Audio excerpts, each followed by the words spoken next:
Au nom du Père et du Fils et du Saint-Esprit, ainsi soit-il. En cette veille de l'ascension de notre Seigneur, ce 8 mai 2024, je voudrais continuer un petit peu la suite. Je dirais la suite parce que je me suis dit que j'avais oublié qu'il était bien de rappeler quelque chose par rapport à cet entretien sur la hiérarchie de la droite et la hiérarchie de la gauche. Et c'est sur celui qui est justement le cœur de notre humanité, le cœur de notre humanité. Et qui, en ce jour de l'ascension, va nous élever au plus haut des cieux, plus haut que tous les cieux, à la droite du Père. Notre Seigneur, avec notre humanité, s'est élevé au plus haut que tous les cieux, plus haut que toutes les créatures célestes, tous les anges. Notre Seigneur a pris notre humanité, d'aller s'asseoir à la droite de la majesté divine. Cette union avec son Père, lequel il fait un, dans cette identité divine, et en même temps notre humanité par lui a été élevée au plus haut des cieux. Mais ce que je voulais rappeler, parlant de ces hiérarchies célestes, de la droite et de la gauche, qui sont dans cette mésentente. J'ai aussi abordé ce monde qui passe. Et ce que je voulais souligner, c'est que notre Seigneur Jésus-Christ, il s'est fait homme parmi les hommes, qui est venu dans ce monde. Est venu dans ce monde en étant ce qu'il est, dans son identité divine. Lui qui est le Verbe éternel. Et quand on dit le Verbe éternel, il est la parole du Père. C'est ainsi que l'on peut dire qu'il est la sagesse incarnée, la sagesse éternelle. Il est la parole du Père. Et quand nous avons dit cela, il n'est pas indifférent d'entendre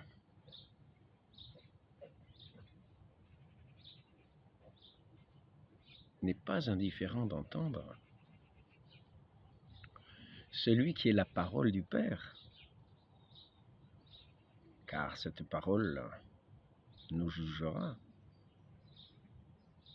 Il n'est pas venu dans le monde pour juger le monde, mais pour le sauver par sa parole, par la parole de ce Père qu'il a envoyé dans ce monde, afin de rétablir le monde dans son unité, dans sa vérité. Rejeter la parole du Père, c'est rejeter le Père, c'est rejeter Dieu, rejeter le Fils unique de Dieu, rejeter celui qui est sa parole, c'est ne pas pouvoir adhérer à Dieu le Père, c'est l'avoir rejeté, avoir rejeté celui qui est la vérité. Si cette parole nous jugera. Celui qui fait la vérité, vous est-il dit, c'est-à-dire celui qui écoute cette parole, qui la reçoit, qui la fait sienne, qui lui donne sa foi. lui qui écoute, lui qui fait la vérité, vient à la lumière de la vie. Cette lumière est dans le Père. Et le Christ est la lumière de la lumière. Lumière née de la lumière. Vrai Dieu né du vrai Dieu. Engendré. Non pas créé. De même substance que le Père. Consubstantiel au Père. Dans sa nature divine. Dans sa substance divine. Dans son essence divine. Un seul Dieu.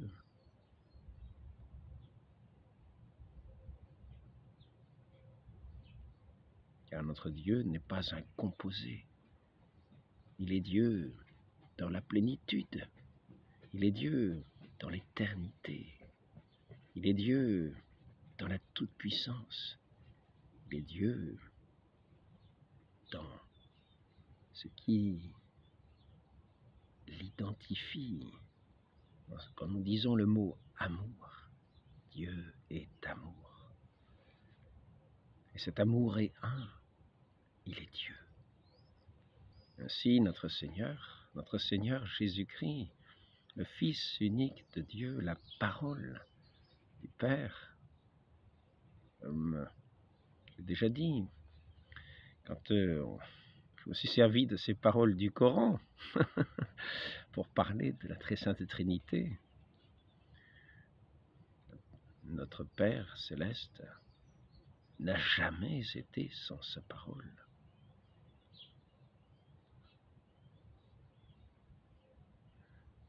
Comme il n'a jamais été sans son esprit. Et son esprit n'est pas un composé qu'on s'ajoute, non. Il est cette identité divine, c'est l'Esprit de Dieu, de toute éternité. Et la parole du Père est Dieu, de toute éternité. Dieu n'est pas un composé de plusieurs éléments, il est Dieu. Dieu qui n'a jamais été sans sa parole, Dieu qui n'a jamais été sans son esprit. Et cet esprit n'est pas étranger à Dieu. Il n'est pas d'une autre nature que Dieu. Il est Dieu lui-même, de sa substance même. Et sa parole, cette parole qui s'est incarnée, qui a pris chair humaine, qui a pris notre nature humaine, qui est venue parler aux hommes, est la parole du Père céleste, et la parole de Dieu. Ainsi, cette parole divine est venue s'adresser aux hommes, venue s'adresser au cœur des hommes, pour les faire entrer dans son amour, les éclairer, pour dissiper toutes les ténèbres que cette nuit du mensonge avait introduites dans le monde avec le péché originel qui nous avait mis sous la suggestion de Satan. Ainsi, par cette foi, dans cette parole divine incarnée, notre Seigneur Jésus-Christ, qui s'est donné à notre humanité, jusqu'à se livrer sur la croix d'infamie, sur laquelle cette humanité, esclave de Satan, l'avait clouée. Au nom de ses bons droits, au nom de ses bonnes raisons, au nom de son mensonge universel, au nom de sa mauvaise foi, sous cet empire de ténèbres. Et quelles ténèbres! Nous avons vu, lors de sa crucifixion, que les ténèbres avaient recouvert la terre entière. Il se fait en plein après-midi une nuit. C'était le règne des ténèbres, mais c'était la victoire de notre Dieu. Et notre Dieu qui est la vraie lumière, qui a manifesté son amour dans le don de sa vie pour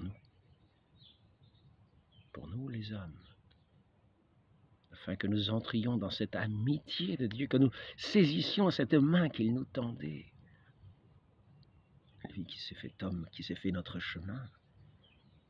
Cette main qu'il nous tendait, ce chemin qu'il a tracé pour nous, dans cette forêt de mensonges, dans cette forêt de ténèbres. Lui qui est la parole de Dieu et qui l'écoute, entre dans la lumière divine, qui est. Il est celui qui est. Écoutons celui qui est. Le mensonge, c'est ce qui n'est pas. Et il n'y a pas de lumière dans le mensonge. Il n'y a pas de lumière dans ces ténèbres. Écoutons la lumière de celui qui est la lumière née de la lumière, de cette parole éternelle du Père. Ce monde passera, mais la parole du Père, cette parole faite homme, qui est montée dans son ascension, qui s'est assise à la droite du Père, dans son identité divine, ne passera jamais de cette parole de la vie éternelle, dans laquelle il nous invite à entrer. Il ne nous forcera pas, il nous a fait à son image, dans cette liberté des enfants de Dieu. Nous qui sommes esclaves de Satan dans ce monde, que nous sommes détournés de Dieu, nous sommes sous cette suggestion. Et nous n'avons pas cette grâce de l'amour que nous accueillons lorsque nous entendons cette parole divine du Père. Cet amour qu'il nous donne, qui est lumière, qui nous fait un avec lui, qui nous établit dans ce qui est l'amour, et qui nous établit dans ce qui est cette liberté des enfants de Dieu, dans cette liberté de l'amour, qui n'est esclave de rien, de personne, qui est cette liberté même de l'amour, cette plénitude, cette immensité de l'amour, cette vie éternelle. C'est ainsi que nous entrons comme enfants de Dieu dans la foi que nous accordons à celui qui est sa parole, son Verbe éternel. Et il nous fait naître à cette parole. Il nous fait naître, il nous introduit, lui, le chemin dans cette vie éternelle du Père, par son divin esprit qu'il nous donne, cet esprit d'amour.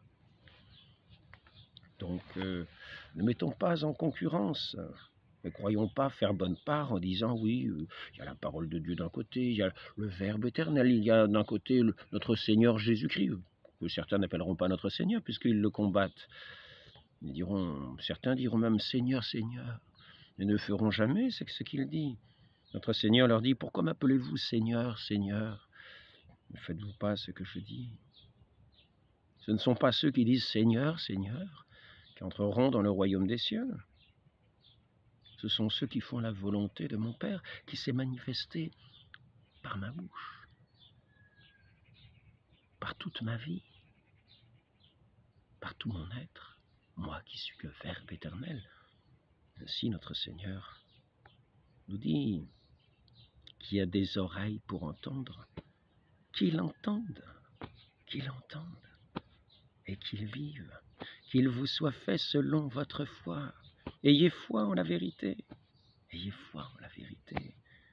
La vérité vous rendra libre, fera entrer dans ce règne de l'amour, dans cette paix véritable, dans cette joie infinie. Ce règne de l'amour du Père, ce règne de Dieu, qui commence déjà ici-bas sur la terre par notre nouvelle naissance dans ce baptême. Nous mourrons à nous-mêmes dans ces eaux saintes du baptême, plongés dans ces eaux saintes, et où nous nous relevons par la vertu du Saint-Esprit pour vivre cette vie d'enfant de Dieu, et non plus d'enfants sous la suggestion de Satan, d'enfants du diable, qui sommes incapables de l'Esprit Saint, qui ne le connaissons pas. Écoutons la parole du Père, son Fils unique, ce Verbe de Dieu fait homme, qui s'est incarné pour nous, comme dit le Credo, sous Ponce Pilate, dans cette période précise de l'histoire.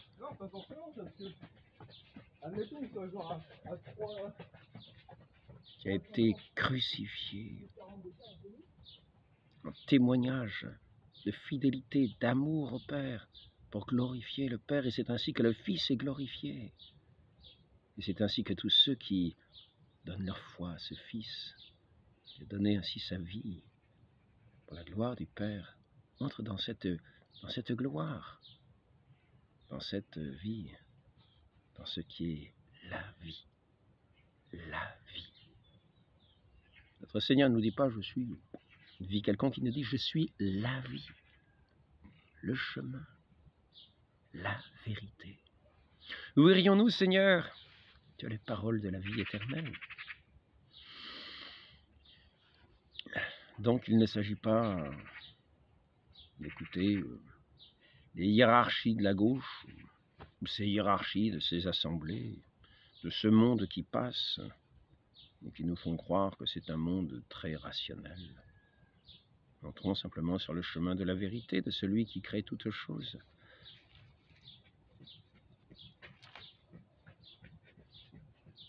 Jusqu'à la moindre feuille, jusqu'au moindre brin de paille, même desséché. Notre Seigneur est le Créateur de toutes choses. Il a communiqué ses lois divines à cette création, mais il est le Tout-Puissant et il peut manifester son amour.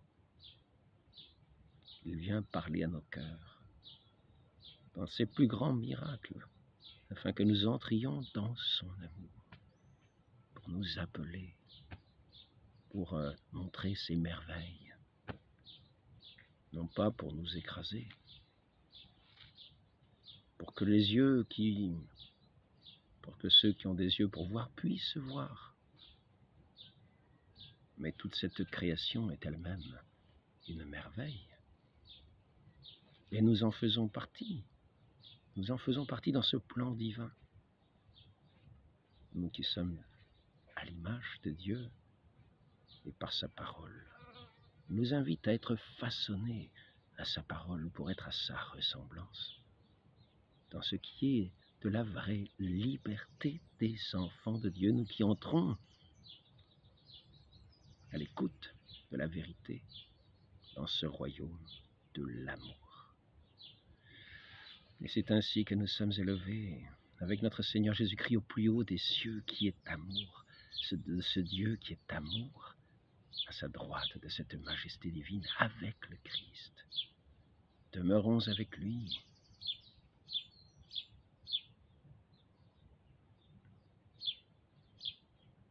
Les yeux fixés sur notre Seigneur Jésus-Christ, la parole éternelle du Père, qui nous appelle à demeurer à sa droite.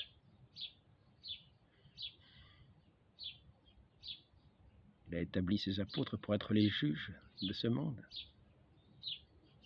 dans la vérité, les établir comme sur un roc solide.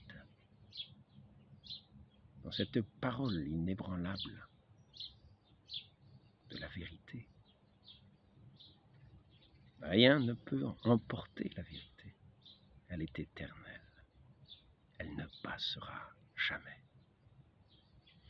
Demandons à la très sainte Vierge Marie d'être comme elle, à l'écoute de notre Seigneur, à l'écoute des paroles de son Fils bien-aimé.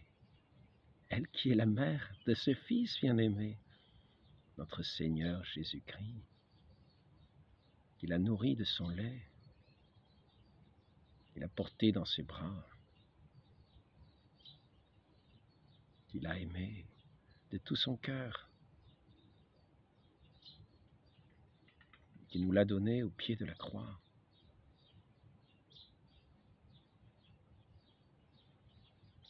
Et ce Fils nous a confié à cette mère afin de l'accueillir, afin d'être par elle éduqués dans ce monde, à devenir ses servants de Dieu, en étant ces servants de cette si bonne mère, ces enfants de cette si bonne mère. Accueillons un si bel héritage à la parole de celui qui est la vérité et qui nous donne ainsi à être les enfants de cette mère, voici ta mère, est-il dit, nous dit-il. Et à cette si bonne mère, elle dit, voici ton fils. Écoutons notre Seigneur, recevons cet héritage admirable.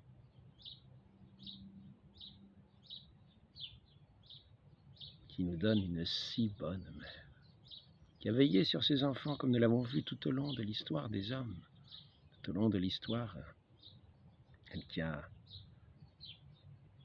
a, par ses touches divines, de cette grâce céleste, elle est venue nous visiter dans les différents lieux auprès des enfants, auprès des personnes les plus pauvres, les plus simples, pour faire la leçon au monde de la simplicité, de l'humilité, de la douceur, de la vérité, de la beauté, de cet éclat de lumière qui paraissait sur son visage et qui éclairait ceux qui la contemplaient. Entrons nous-mêmes dans cette lumière, à l'écoute de cette parole du Père, notre Dieu.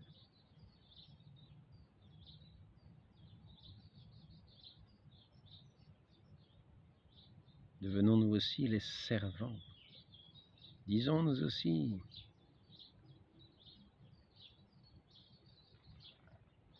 voici les servants de notre Dieu, de ce Dieu d'amour, afin que ce règne d'amour déjà ici-bas commence et nous unisse à celui qui, dans la majesté de sa gloire, qui nous fait un avec lui et qui nous établit un les autres, dans cette unité, dans cette union des cœurs, des âmes, dans cette unanimité, il nous fait frères, les enfants de ce Père céleste, de ce Père qui nous donne aussi sa vie en nous donnant son Fils, comme le pain substantiel de nos âmes. Nourrissons-nous à ce pain de la vérité, à ce pain de l'amour, à ce pain de la vie.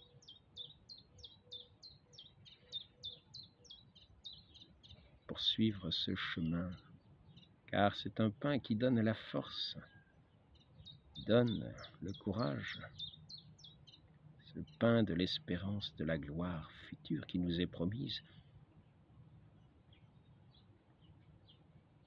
que nous entrevoyons dès ici-bas, mais que nous verrons dans la pleine lumière, dans l'éternelle félicité du ciel. Ainsi soit-il. Au nom du Père et du Fils et du Saint-Esprit, ainsi soit-il.